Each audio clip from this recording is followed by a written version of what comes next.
Monday's moment in the Word for February the 24th is taken from Matthew chapter 15, beginning with verse 21. Then Jesus went out from there and departed to the region of Tyre and Sidon. And behold, a woman of Canaan came from that region and cried out to him, saying, Have mercy on me, O Lord, son of David. My daughter is severely demon possessed. Here in these two verses, Jesus withdrew from the region of Tyre and Sidon on the Mediterranean coast. As far as we know, this was the only time during his public ministry that he was outside of Jewish territory.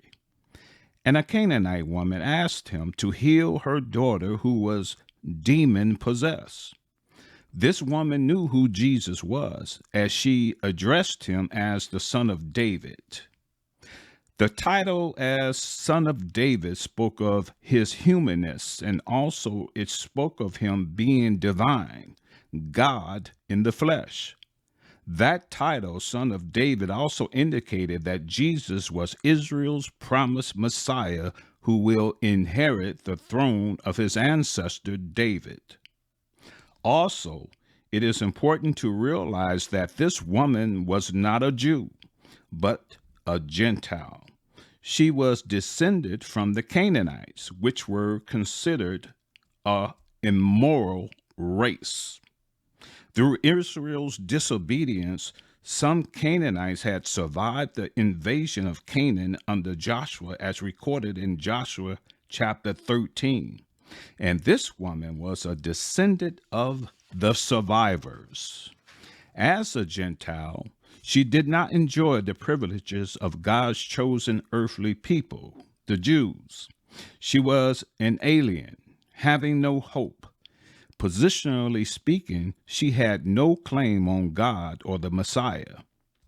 Speaking to Jesus, she addressed him as Lord, the Son of David, which was a title only the Jews used in speaking of the Messiah. Although Jesus was the Son of David, a Gentile had no right to approach him on that basis. That is why Jesus did not answer her at first. Verse 23 says, But he answered her not a word. And his disciples came and urged him, saying, Send her away, for she cries out after us.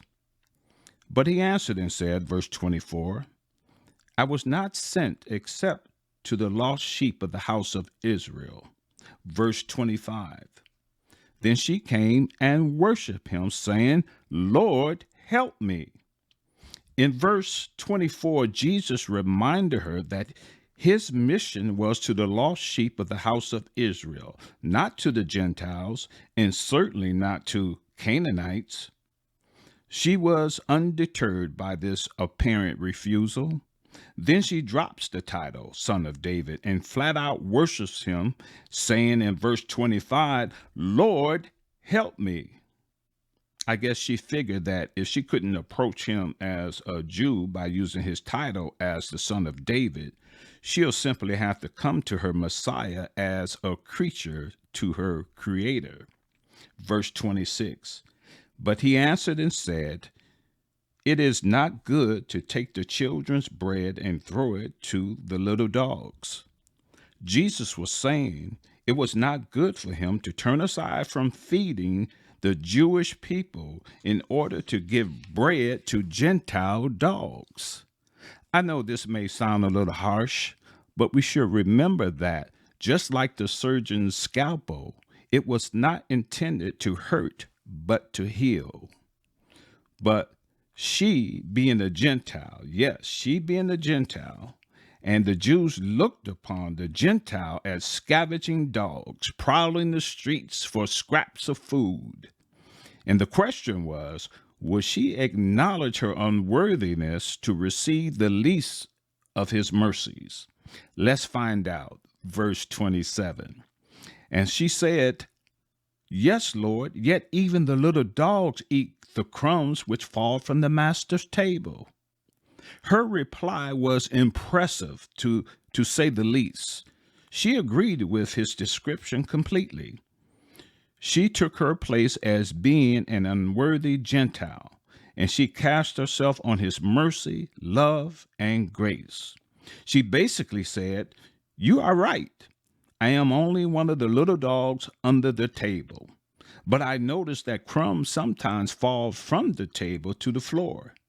Won't you let me have some crumbs? I am not worthy that you should heal my daughter, but I beseech you to do it for one of your undeserving creatures." The crumbs represented blessings and grace, and she wanted her daughter to be a recipient of that. She wasn't asking for bread that was allotted to the Jews. She was only asking for some of the crumbs, knowing that they would be enough to rid the demons that severely possessed her daughter. Verse 28. Then Jesus answered her and said to her, "O woman, great is your faith. Let it be to you as you desire." And her daughter was healed from that very hour. Jesus commended her for her great faith, while the unbelieving lost children of Israel had no hunger for bread. Here was a self-confessed little dog crying out for it, and her faith was rewarded. Her daughter was healed. The fact that our Lord healed this Gentile daughter at a distance suggests that his ministry today at God's right hand bestows spiritual healing on Gentiles during this age when his ancient people, the Jews, are set aside. Now let's move on to our prayer service for this evening.